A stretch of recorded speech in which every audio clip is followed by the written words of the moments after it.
ರಾಸಾಯನಿಕ ಕ್ರಿಯೆಗಳಲ್ಲಿ ಏನಾಗುತ್ತೆ? ಇಲ್ಲಿ ಎರಡು ರಾಸಾಯನಿಕಗಳು ಪ್ರತಿವರ್ತಿಸಿ ಒಂದು ಹೊಸ ಉತ್ಪನ್ನ ಉಂಟಾಗುತ್ತೆ. ಉದಾಹರಣೆಗೆ ಎ ಮತ್ತು ಬಿಗಳು ಪ್ರತಿವರ್ತಿಸಿ ಸಿ ಮತ್ತು ಡಿಗಳು ಉಂಟಾಗ್ತವೆ. ಇಲ್ಲಿ ಎ ಮತ್ತು ಬಿಯನ್ನು ಪ್ರತಿವರ್ತಕಗಳು ಅಂತ ಹೇಳಿ ಕರಿತೀವಿ. ಇದನ್ನು ರಾಸಾಯನಿಕ ಸೂತ್ರದಿಂದ ಸೂಚಿಸ್ಬೋದು.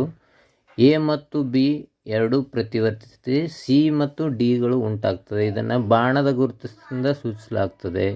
ಇಲ್ಲಿ ಎ ಮತ್ತು ಬಿಗಳನ್ನು ಪ್ರತಿವರ್ತಕಗಳು ಅಂತ ಕರಿತೀವಿ. ಅದೇ ರೀತಿ ಸಿ ಮತ್ತು ಡಿಗಳನ್ನು ಉತ್ಪನ್ನಗಳು ಅಂತ ಕರಿತೀವಿ. ಇಲ್ಲಿ ಪ್ರತಿವರ್ತಕಗಳು ಪ್ರತಿವರ್ತಿಸಿ ಉತ್ಪನ್ನಗಳು ಉಂಟಾಗಿವೆ. ಇಲ್ಲಿ ಬಾಣದ ಗುರುತು ಈ ಒಂದು ರಾಸಾಯನಿಕ ಕ್ರಿಯೆಯ ದಿಶೆಯನ್ನು ಸೂಚಿಸ್ತದೆ.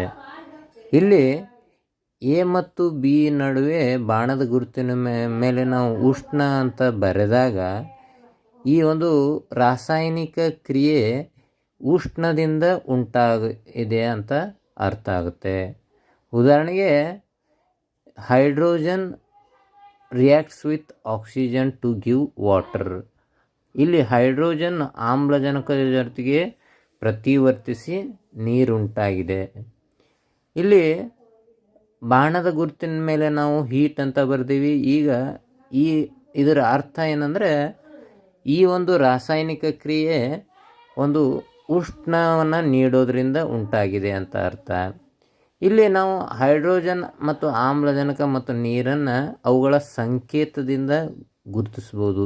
H2O H2 + O2 gives rise to H2O ಅಂತ. ಇಲ್ಲಿ ನಾವು ಗಮನಿಸಬೇಕಾದ ಅಂಶ ಏನಂದರೆ H2 ಎರಡು ಪರಮಾಣು ಹೊಂದಿದೆ, ಅದೇ ರೀತಿ O2 ಎರಡು ಇದೆ ಪ್ರತಿವರ್ತಕಗಳಲ್ಲಿ.